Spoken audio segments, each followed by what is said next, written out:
तर आपल्याला काढायची आहे आळू. बघा छान अशी मोठी झालेली आहे, त्याच्यामुळे आपल्याला आळू काढून घ्यायची आहे वड्या करण्यासाठी.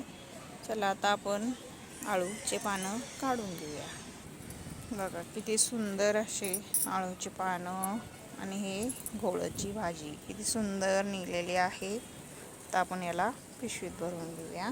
छान अशी काढलेली आहे. तर बघा इथे पण आहे आळूची भाजी. ती हायब्रिड होती, हे देशी पानं आहेत. बघा किती मोठी झालेली आहेत. हे देशी पानं आहेत, ते पण आता आपण काढून घेऊया.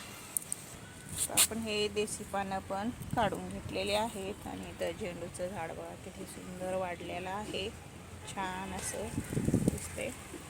आणि हे मोगऱ्याची फुलं, मोगऱ्याचीच म्हणते, जाईची फुलं, ती पांढरे शुपट आणि मस्त सुंदर अशी फुलायला लागलेत. बघा किती सुंदर. संध्याकाळची वेळ झालेली आहे, 6 वाजत आलेत आणि फुलं बघा पांढरे शुपट असे सुंदर फुलं फुलत आहेत बघा जाईचे.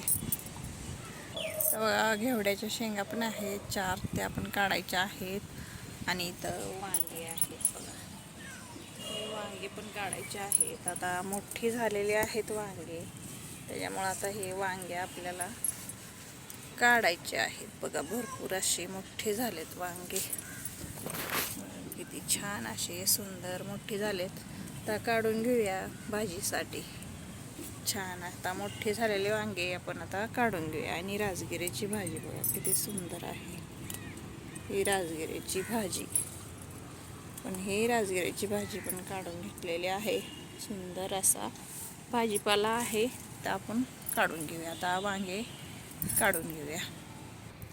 बघा इथं आपण 4 वांगे काढलेत, तरी पण झाडाला 4 वांगे आहेत. बघा इथं आहे बघा एक वांग, इथं आहे, इथे एक वांग आहे, काही इथे एक वांग आहे, इथे एक वांग आहे, इथे एक आहे. असे 4 वांगे आहेत बघा सुंदर असे. आता हे 4 वांगे अजून 4 दिवसांनी खूप असं छान मोठे होतात हेच वांगे.